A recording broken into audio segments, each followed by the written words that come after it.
Selamat malam, perkenalkan nama saya Christian Geraldo Pratama Simbolon dengan NIM F1D1244054.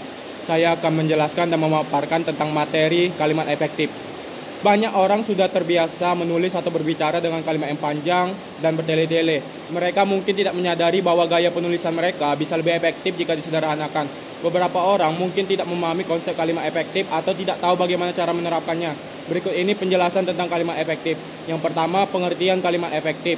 Kalimat efektif adalah kalimat yang dapat mengungkapkan gagasan pemakaiannya secara tepat dan dapat dipahami oleh pendengar atau pembaca secara tepat pula. Kalau gagasan yang disampaikan sudah tepat, pendengar atau pembaca dapat memahami pikiran tersebut dengan mudah, jelas, dan lengkap seperti apa yang dimaksud oleh penulis atau pembicaranya. Kalimat efektif memiliki syarat-syarat sebagai berikut. A. Secara tepat mewakili pikiran pembicara atau penulisannya. B. Mengemukakan pemahaman yang sama tepatnya antara pikiran pendengar atau pembaca dengan dipikirkan pembaca atau penulisnya. 2. Ciri-ciri kalimat efektif. A. Kesejajaran.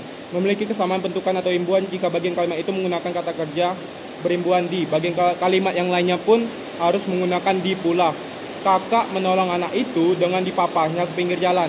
Kalimat tersebut tidak memiliki kesejajaran antara predikat-predikatnya. Yang satu menggunakan predikat aktif, yakni imbuhan me, sedang yang satu lagi menggunakan predikat pasif, yakni menggunakan imbuhan di.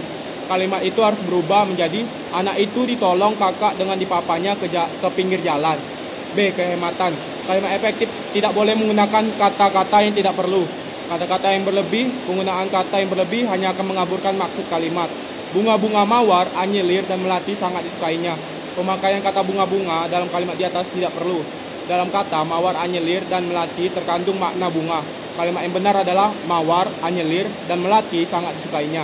C. Penekanan. Kalimat yang dipentingkan harus diberi penekanan. Caranya, mengubah posisi dalam kalimat, yakni dengan cara meletakkan bagian yang penting di depan kalimat. Contohnya, ini kalimat yang salah. Harapan kami adalah agar soal ini dapat kita bicarakan lagi pada kesempatan lain.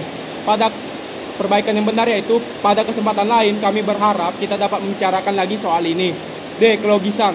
Kalimat efektif harus mudah dipahami dalam hal ini. Hubungan unsur-unsur dalam kalimat harus memiliki hubungan yang logis atau masuk akal. Contoh, waktu dan tempat saya persilakan. Kalimat ini tidak logis atau tidak masuk akal karena waktu dan tempat adalah benda mati yang tidak dapat dipersilakan. Kalimat tersebut harus diubah, misalnya, Bapak penceramah, saya persilakan untuk naik ke podium. E. Kesepadanan. Yang dimaksud dengan kesepadanan ialah keseimbangan antara pikiran atau gagasan dan struktur bahasa yang dipakai. Kesepadanan kalimat ini diperhatikan oleh kesatuan gagasan yang kompak dan kepadanan pikiran yang baik. Kesepadanan kalimat itu memiliki beberapa ciri, seperti tercantum di bawah ini. Kalimat itu mempunyai subjek dan predikat yang jelas. Ketidakjelasan subjek atau predikat suatu kalimat tentu saja membuat kalimat itu tidak efektif. Kejelasan subjek dan predikat suatu kalimat dapat dilakukan dengan menghindari pemakaian kata depan di, dalam, bagi, untuk, pada, sebagai, tentang, mengenai, menurut, dan depan subjek. Contoh, bagi semua mahasiswa perguruan tinggi ini harus membayar uang kuliah. Itu merupakan kalimat yang salah. Kalimat yang benarnya yaitu semua mahasiswa perguruan tinggi ini harus membayar uang kuliah. 3. Struktur kalimat efektif. Struktur kalimat efektif haruslah benar. Kalimat ini harus memiliki kesatuan bentuk, sebab kesatuan bentuk ialah menjadikan adanya kesatuan arti. Kalimat yang strukturnya benar tentu memiliki kesatuan bentuk dan sekaligus kesatuan arti.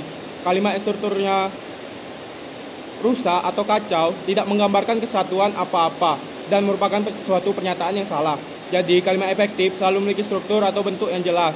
Setiap unsur terdapat di dalamnya atau yang pada umumnya terdiri dari kata harus menempati posisi yang jelas dalam hubungan satu sama lain.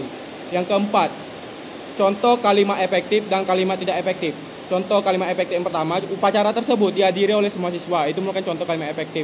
Kalimat tidak efektifnya yaitu upacara tersebut dihadiri oleh semua siswa-siswi.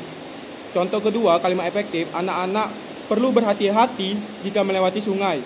Contoh kalimat tidak efektifnya yaitu anak-anak perlu hati-hati jika melewati sungai. Contoh ketiga, seluruh siswa SMK 4 Goa diliburkan. Itu merupakan contoh kalimat efektif. Kalimat tidak efektifnya yaitu baik siswa kelas 1, kelas 2 maupun kelas 3 SMK 4 Goa diliburkan. Itu merupakan contoh kalimat tidak efektif. Sekian penjelasan saya tentang kalimat efektif. Mohon maaf jika ada salah kata. Saya akhiri. Terima kasih. Selamat malam.